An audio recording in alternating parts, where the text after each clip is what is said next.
Jaya Radha Madhava Kunja Bihari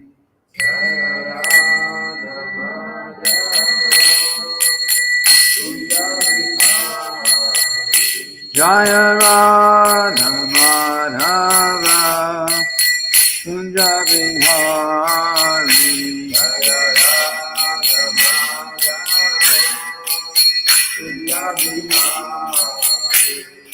Gopi Chandra Baba Girivaranari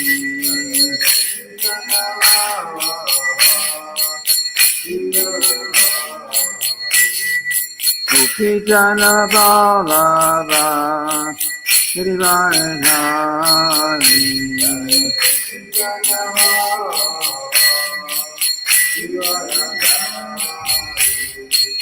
Yashoda Nandana Braja Jana Randana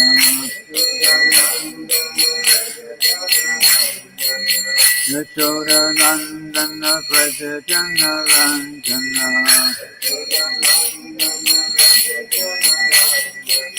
Yamuna Tira Vanachari Yamuna Tira Vanachari Jaya Radha Madhava Kunja Bihari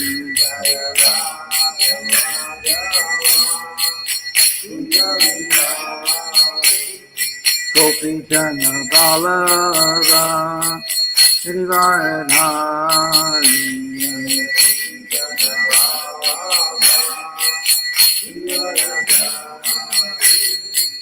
Yashoda Nandana Braja Jana Randana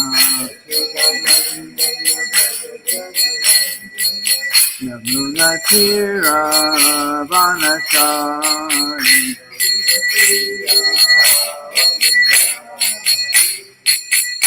Hare Krishna, Hare Krishna, Krishna Krishna, Hare Hare, Hare Rama, Hare Rama, Rama Rama, Hare Hare.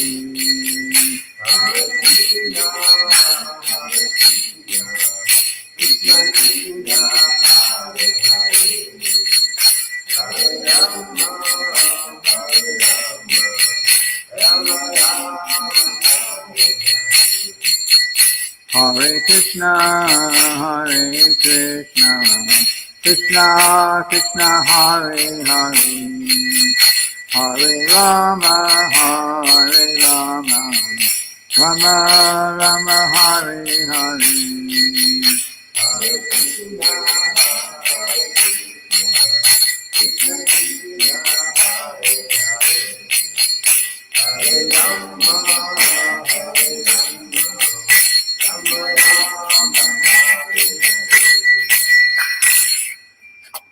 Srila Prabhupada ki jai.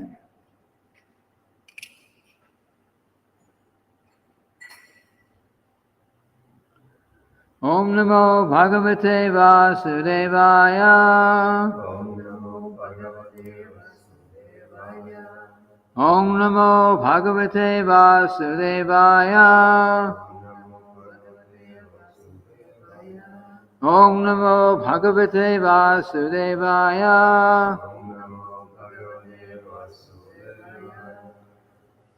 So we're reading today from the Srimad-bhagavatam, 8th Canto, 6th chapter.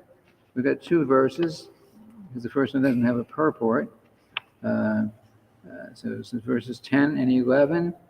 And the chapter is called The Demigods and Demons Declare a Truce.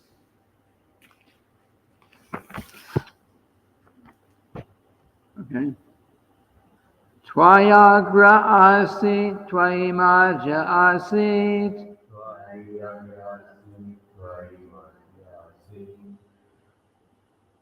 Tvayanta asit idam atmatantre,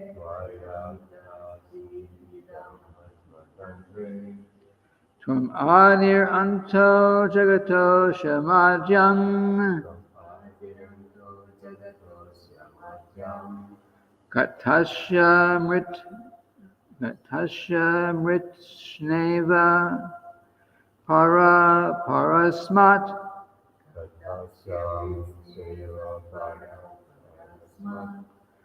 Tvayagra asit Tvayamaja asit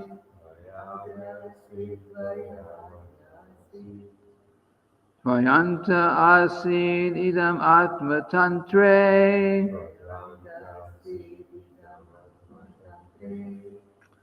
Tvam adir anto jagato shamadhyam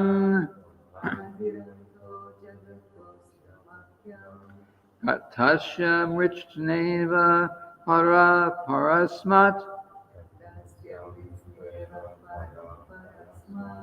Tvayagra asit Tvayamaja asit Tvayanta asit idam atmatantre Tvam adir anto jagato shamadhyam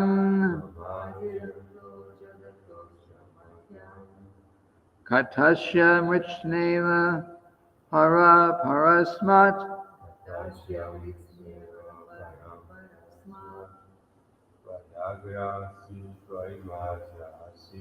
Tvayagra asit Tvayamaja asit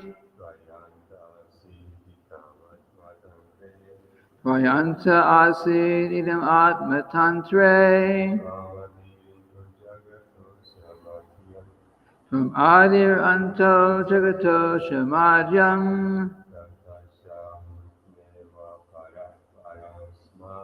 Katasya mritshneva parasmat Tvayagra asit Tvayamaja asit Tvayanta asit idam atmatantre From adir anto jagato shamadhyam Katasya mritshneva parasmat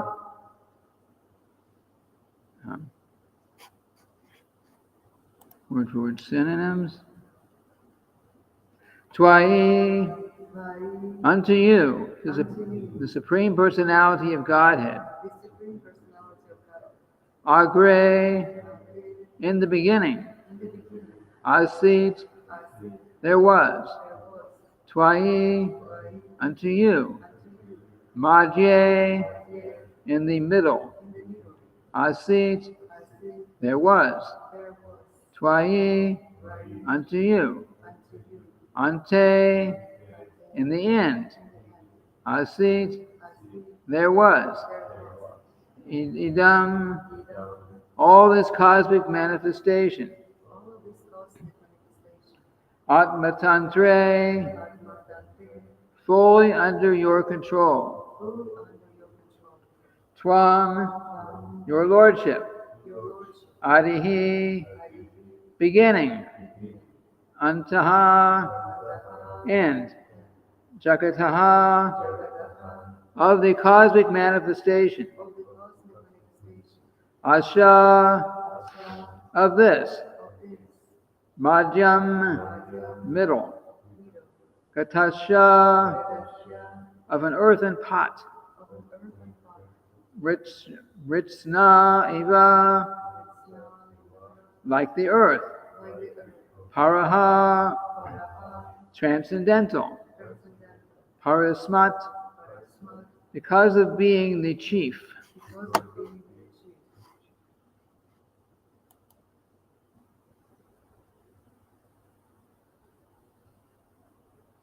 My dear Lord, who are always fully independent, this cosmic manifestation arises from you, rests upon you, and ends in you.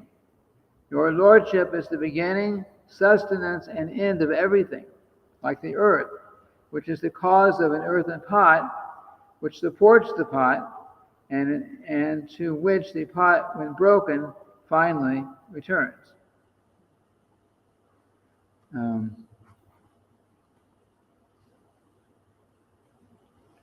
I actually wrote up 2 verses here. So let's just go over this one quickly. Twang Mayayat Mashrayasha Swayedang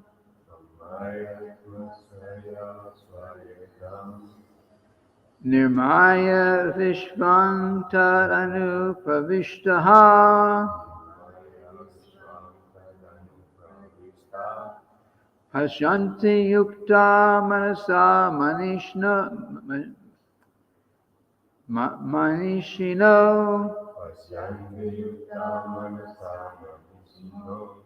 Gunavya Bhavaye Pyagunang Vipaschitaha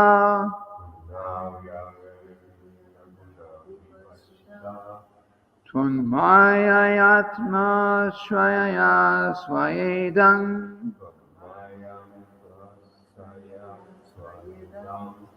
Nirmaya Vishvang Tadanu Pravishtaha Pashanti Yukta Manasa Manishino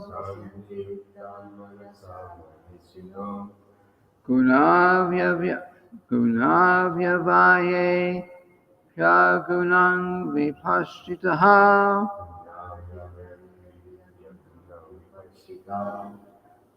Let's just go to the word-for-word synonyms because we don't have a lot of time.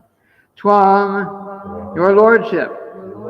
Mayaya, by your eternal energy. Atma Ashrayaha. Yeah, that's right. Ashraya. Atma Ashraya, whose existence is under your shelter. Swaya, emanating from yourself. Idam, this. Nirmaya, for the sake of creating. Vishvam, the entire universe. Tat, into it. Anupravishtaha, you enter. Pashanti, they see.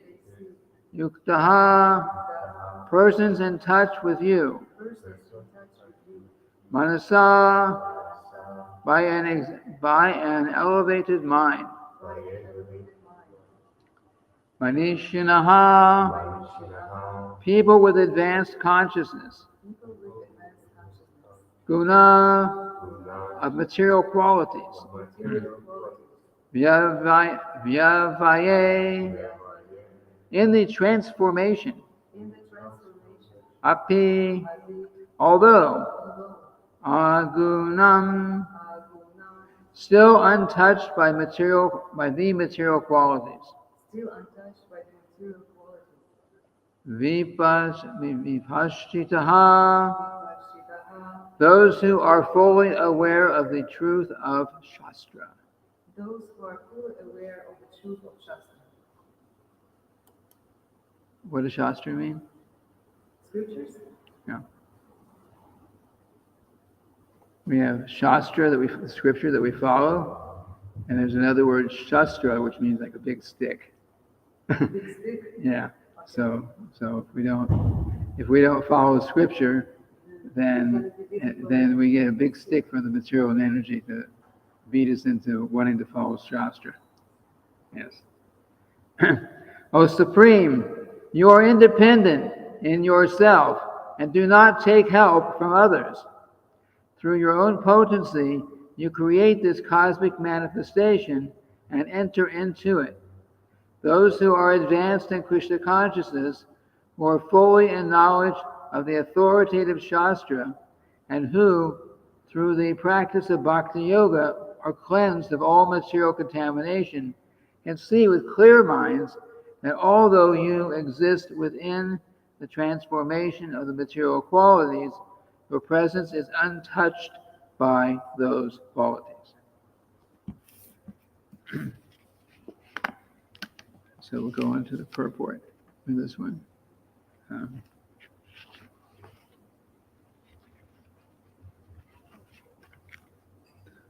Actually, I have no idea what time it is. What time is it now? 8 o'clock.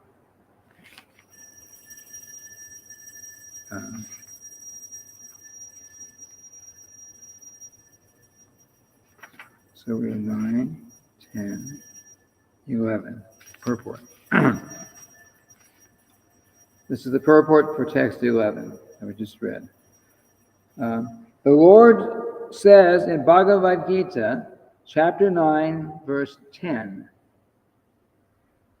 Maya dakshena prakriti suyate satyavacharam hetu anena konteya jagat viparivartate. Quote,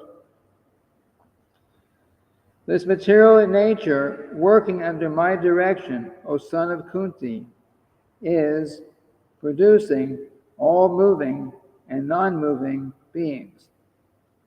By its rule, this manifestation is created and annihilated again and again. Unquote. The material energy creates, maintains, and devastates the entire cosmic manifestation because of directions given by the Supreme Personality of Godhead, who enters this universe as Garbhodakshai Vishnu, but is untouched by the material qualities. In Bhagavad Gita, the Lord refers to Maya, the external energy, which creates this material world, as Mama Maya, my energy. So the material world is also Krishna's energy. Because his energy works under the full control of the Lord. These facts can be realized only by those who are well versed in Vedic knowledge and advanced in Krishna consciousness. Om Adhyana Timirandasha Ganajana Shavakaya Chakshur Unminitamya Tasmai Shri Gurave Namaha. There's no purport for text 10? No, that's why we did 2 verses. Yeah, no purport for 10. So, so the Lord, he's the Lord of everything. So he's also the Lord of the material nature. But because he is the Lord of everything, then he's not affected by the material nature. We are affected by the material nature. We fall into this material nature because of our, well, she'll probably just say some causeless reason. Causeless. You know, it's not Maya. Maya's not in the spiritual world. We have free will. That's what it comes down to. We have free will, and some of us, well, I mean, all of us here, but some of the living entities, for some reason, have some desire or some consideration, and maybe there's, let me take a look out there and see what's there too. Anyway, somehow or other we got some desire for something outside of the Lord's pure devotional service, and because otherwise we'd be in the spiritual world where most living entities are, and most living entities never leave. So anyway, we've come here, and we've become a very long time ago, for sure, we've become very much entangled in the material nature. And unlike the modern scientific, so-called scientific idea, which is, of course, that the material, the whole cosmic manifestation just kind of by accident, without a controller, just kind of, happened, and the planets were formed, and life just started developing from this combination of chemicals, all these ideas which we are taught in school. But it actually is, it's not a fact. and people know, the scientists also know, that there's always a chance that things will, in due course of time, things will fall apart. So now here we are on Earth. In some ways, we're really messing up the Earth, pollution and so many things that are happening in the Earth, and people are thinking, oh, let me go. Let's start preparing now, because what if something happens? What if a big meteor, the size of a you know the size of a mountaintop or something, it came crashing down and hit the Earth and exploded, it could destroy it. And they always say that these things, they suppose that these things had happened in the past, and they say it probably hit with a force 10,000, 100,000, million times greater than an atomic bomb. So they're proposing like that. They're theorizing. But in any case, they're always afraid that when will something happen. So of course then that's the justification for trying to go to the moon, trying to go to Mars, trying to see how to go other places, because if everything falls apart here, we got to move the entire human civilization to another place, like that. But in any case, those who have knowledge of what we're reading about here understand that our service, our position is we are simply servants of Lord Krishna, and Lord Krishna is in control of this material nature. And there's even a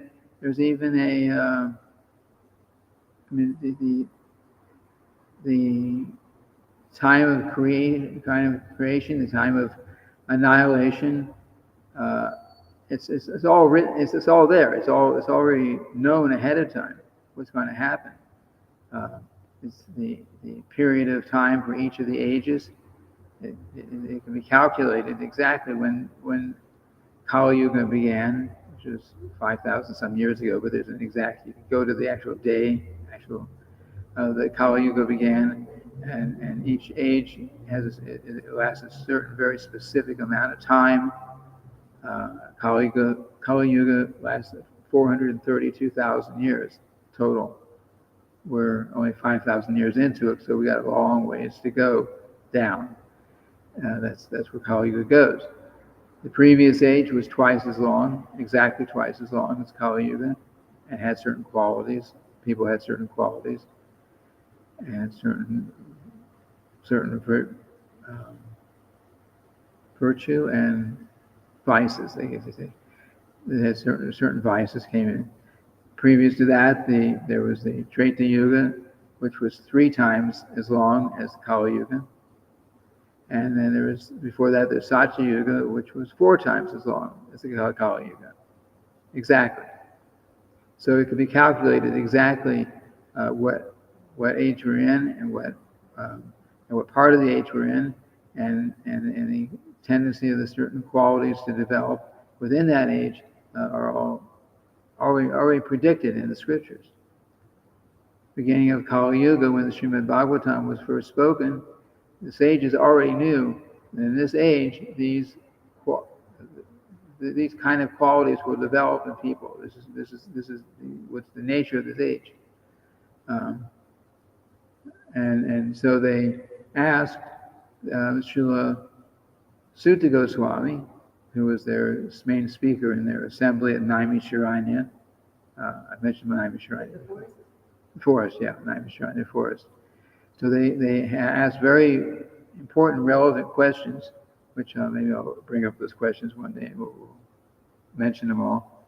There were 6 questions that they asked Sutta Goswami to give answers to. One of those questions was that they say that because in this age of Kali, people are so degraded, so unfortunate, so misguided, and this is the beginning of Kali, because it hardly started, but they knew what would come. because it's already predicted in Scripture. So they were saying, because of the nature of this age, and people are so unqualified, so there's no way that people in general are going to read and study all the Vedic scriptures and eventually come to the conclusion of what we should be doing, which is devotional service. The Vedas, have demigod worship. It has all kinds of mystic powers, medicine, astrology, astronomy, mathematics. It's all there in the Vedas. So it's all there. But the most important thing is that we engage in the Lord's devotional service. So they asked Srila Sutta Goswami, okay, the Vedas are so vast that especially in this age, it's just not possible to even read them, but to speak of understand them. So they asked him, so please give us the essence, the most important out of all the Vedic scriptures, so that the people in general who will never read all the Vedic scriptures, the people in general will be able to have what they need to become Krishna conscious in this age. They don't have 10,000 or 100,000 years to read everything and figure it out on their own. You just give us the essence of it, and that essence, of course, is about devotional service, and that's the conclusion ultimately of the Srimad-bhagavatam, which is what they were actually discussing, the Srimad-bhagavatam. Okay, so.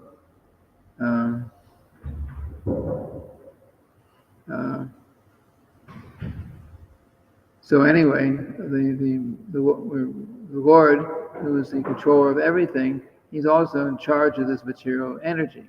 He controls the material energy. He arranges the creation of it, the maintenance of it, the annihilation of it, and everything. He does everything, but he is not affected. That's the point here. He's not affected. If we go out, and we say someone built a Shigornatai Shishirada Vajrihari Jagannath Balaram Lady Sabhadru and Shigade Pavad Maharaj Ki Jai.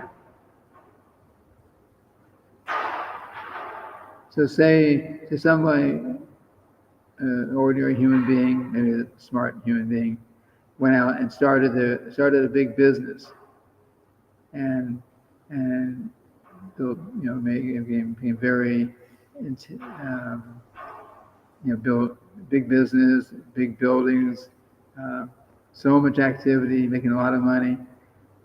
But that person will most likely get tied up, entangled, maybe contaminated by that what he's doing, because we're affected by the material energy. You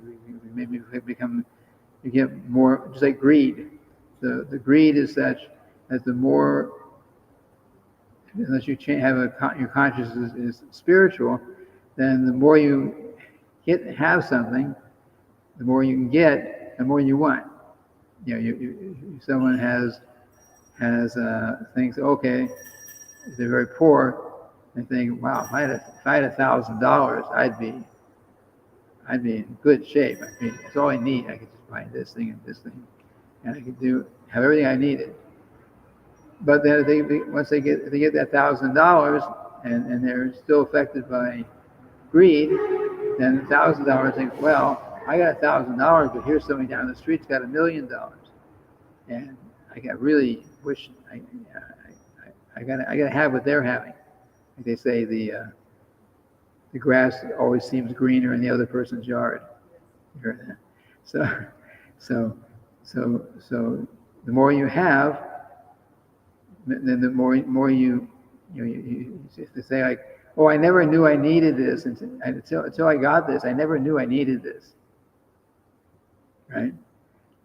Somebody was telling us a story. When the devotee was telling a story, the graduating class in one university. So they all got together and purchased some kind of a gift for the professor in a particular class. So and the professor took this, whatever the item was, I don't know what the item was, but he took this item and looked at it and said, he was very appreciative that they gave it to him. And then he said, and I never knew I needed this until I got it. You know, so it means as soon as you have something, oh yeah, I need it. I couldn't have lived without this. How can I, like that? So, and the more we get, then the more the tendency is, the more I want. That's greed. Unless you want more and more for Krishna to use in his service, but that's spiritual greed. That's okay. So the tendency is that we become, the point here is that we tend to become entangled in the material energy. The more we get, generally, people in general at least, the more a person gets, the more they want. The more famous they become, how much more famous they want to become. Why can't I have? You have money. You think, well, yeah, but this other celebrity down the street, he just bought his own private jet plane, like that, or well, usually we don't mention specific people in the Srimad-bhagavatam class, glorifying or criticizing, but there's one particular one who was a very famous rock musician who purchased at one time 3 or 4 private jets, one for different parts of the country, like that. But he died before he ever got a chance to actually use them. So problems. So, but anyway, the point is, this is our tendency is to get entangled and contaminated, fall down from our situation, and ultimately, if we don't become Krishna conscious, then to maybe take birth in lower animal forms and like that, because of our wrong activities. But for Krishna, just think, he's created this whole cosmic manifestation. We only see a little, this much of it.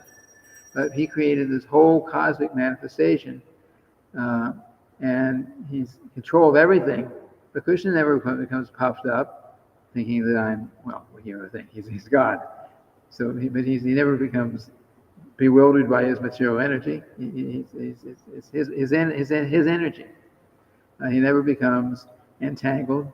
He never becomes degraded. He never has to take birth in a lower species of life because he's got entangled in his material energy. No, Krishna is completely free and transcendental to all this. He can take anything and make it spiritual, and he can take any spiritual thing, if he wanted to, and make it material. Just like the deity of Krishna, we may say that deity is material in the sense that we can see, we can touch, we can bathe the deities, we can dress the deities. We can think like that, material in that sense, because usually we say spiritual, we can't see. We can't see the soul, we can't see God right now. So we may think, but in reality, because the deity is the deity is Krishna, so the deity is definitely spiritual. So Krishna can transform the material energy into spiritual, just like prasadam. You can have a nice peanut sand dish like that, and or you can have a nice peanut sand dish that was offered to Krishna. So if you make a nice peanut sand dish, and just, oh, this is really good. People cook and take a little taste, with a little more salt, a little less salt. We can't taste when we're cooking for Krishna. So so if you make something, you cook something, and you just eat it, and you don't offer to Krishna, then it's material. It's material energy, and if we eat food, there's one should offer. The devotees of the Lord beginning of the creation, the Lord sent forth generations of men and demigods, saying, "Be thou happy by the sacrifice, for by its performance we bestowed upon you all desirable things." That's actually the verse I wanted, though.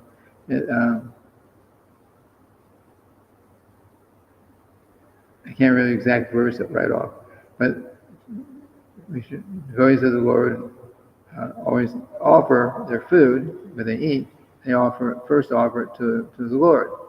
And one who eats food that has not been first offered to the Lord, the verse says, verily eats only sin. Like that. Verily means like for sure, definitely, without doubt, is eating only sin. If it's not offered. Because if it's offered, then it's spiritual. I mean, it's prashadam. And it has a spiritual effect. And the spiritual effect is that by eating it, it helps us to become, we talk about the cleaning away of the dirty covering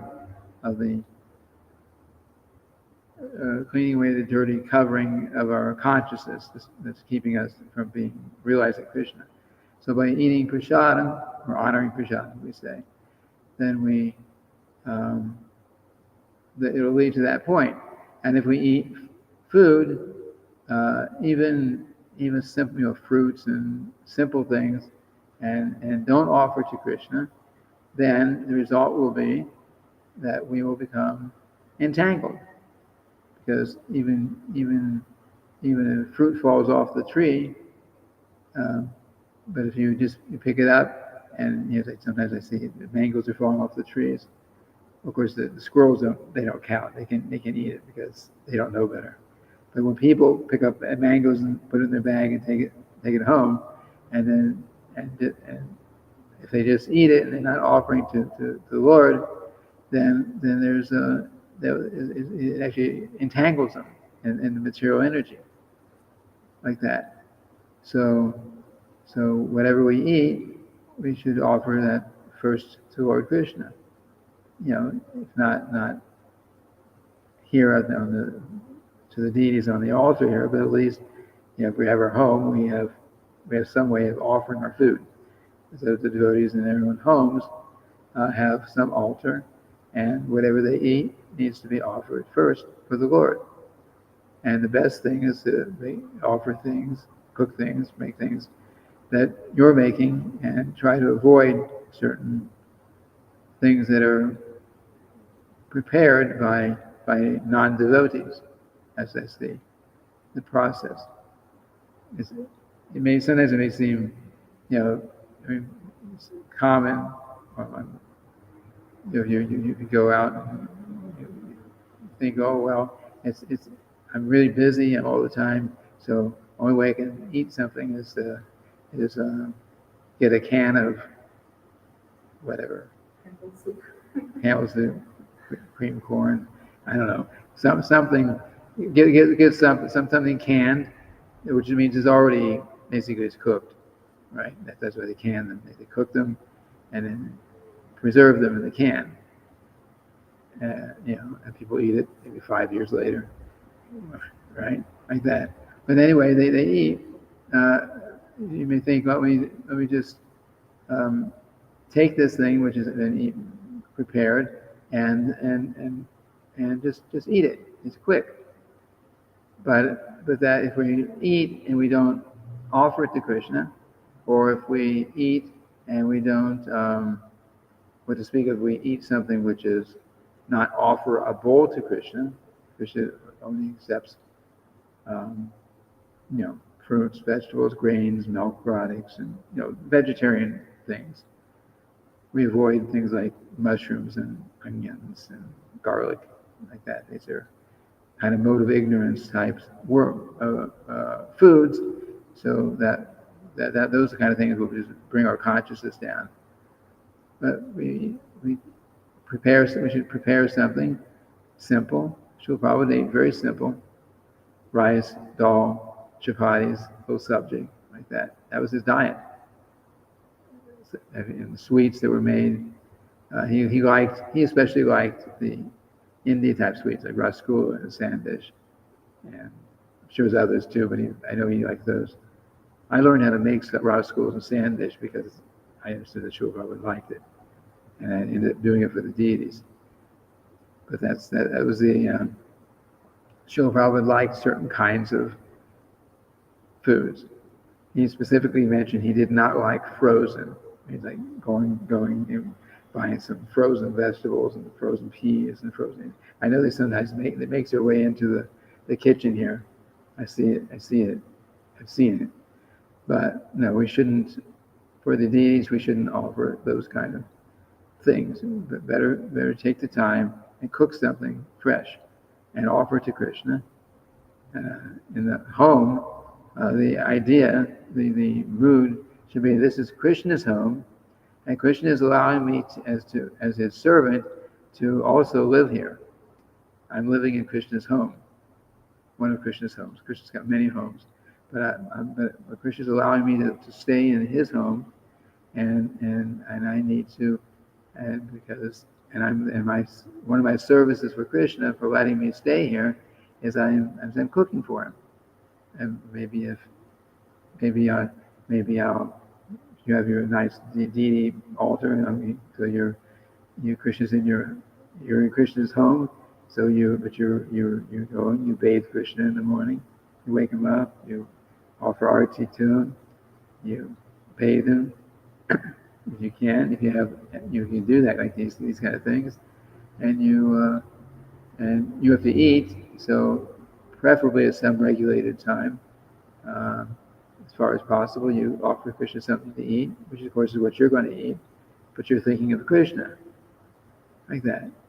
And that way, it increases our own devotion for Krishna, and reminds us always that our position is always as servant.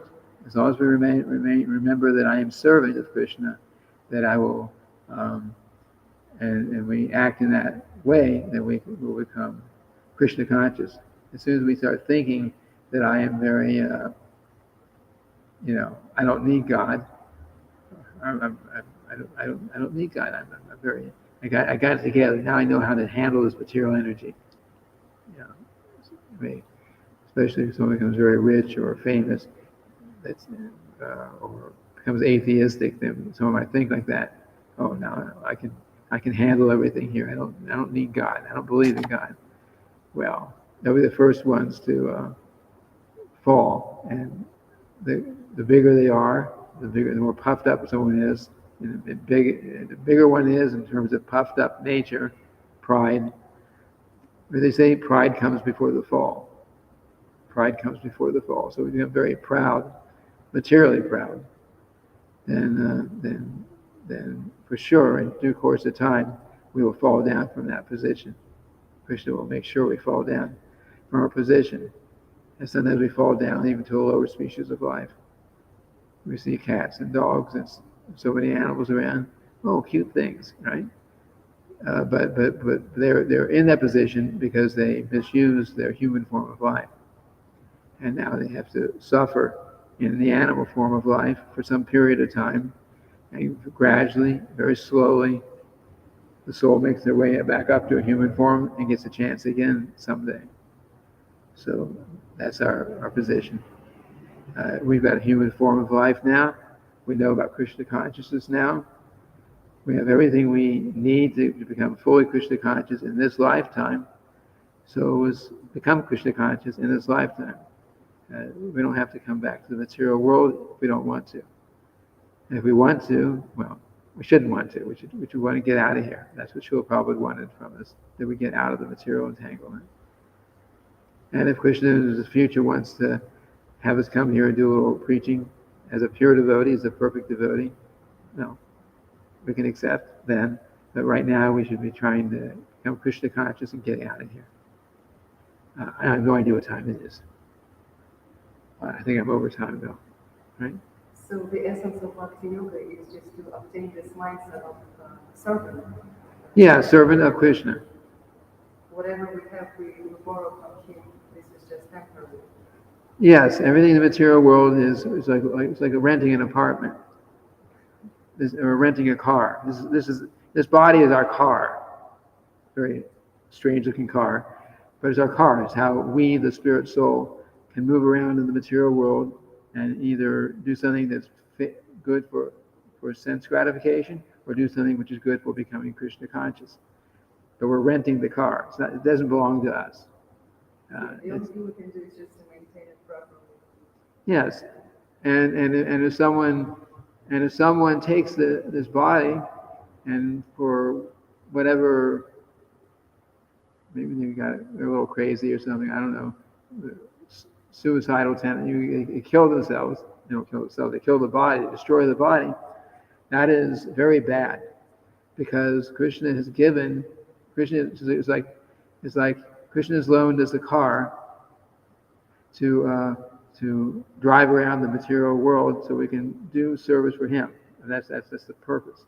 And then we say, oh, I just can't take it around here. And then you jump off of a 100-story building, thinking, okay, I'm going to end it all. So your body smashes, and then you, the soul, and your subtle body, get taken by Yamaraj, by the Yamadutas, go to see Yamaraj, and he says, "Oh, you made a big mistake. You were given this human form of life to engage in devotional service, and you've misused it. You've destroyed it.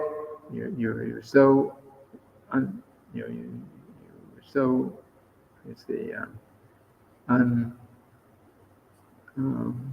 unappreciative of what the Lord has given. So now you lose your gross body. You don't even get an animal body. You actually get a ghost body. And what is a ghost?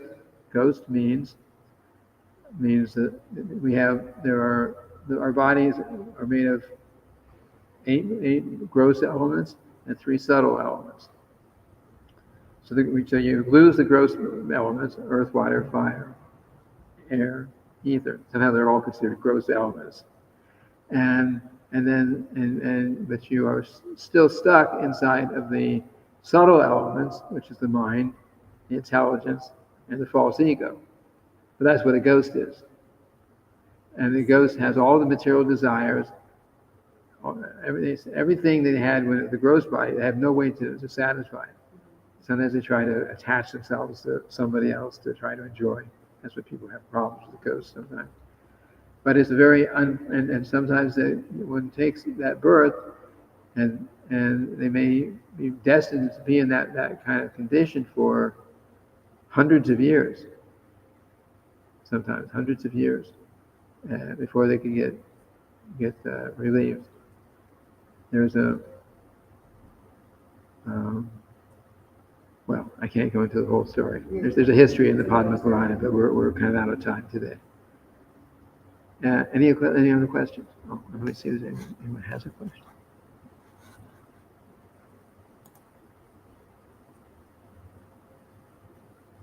Nobody's asking questions here. Anything else? So Krishna manifests himself in this material world according to 3 qualities and 3 gunas, tamas, rajas, and sattva. But he's still attached by these qualities. No, he is spiritual always. His body is always spiritual, but he creates the material world, material energy, but he does not become entangled in it. All these examples of how we become entangled, and the big businessman who did some big thing manipulating the material energy, but maybe became very entangled in it. Too much pride, too much greed, and then in the end he ends up falling down even to the lower species of life. But Krishna, he's not affected by the material energy at all. He's in control of that material energy. He's never affected by it. Krishna never falls into Maya. Maya is his energy. The material energy is Maya. The material energy is Maya. as you mentioned in one of these two verses. But Maya is his energy. He's the master. He just engages her in engaging the living entities that don't want to come to him. So that hopefully we will become Krishna conscious in due course. We're frustrated with the material, dealing with the material energy, the suffering and everything. We'll get tired of that in time and want something better, and then Krishna will let us come in contact with spiritual master somewhere, somehow, and follow the process, become Krishna conscious, and get out of here. Ultimately, that's the whole purpose of the material universe, to let us try to enjoy as much as we can. Try to enjoy. We can become frustrated. We can't. Ultimately, we just get frustrated. And then when we're ready, we start realizing, hey, I have no other choice. I want something better than this. I'm tired of this. Then Krishna makes us come in contact with spiritual master, maybe contact with the moon, ISKCON, and through the spiritual master, and then learn the process, and we can start chanting Hare Krishna, and we go forward like that. So that's Krishna gives us the material universe is for that purpose.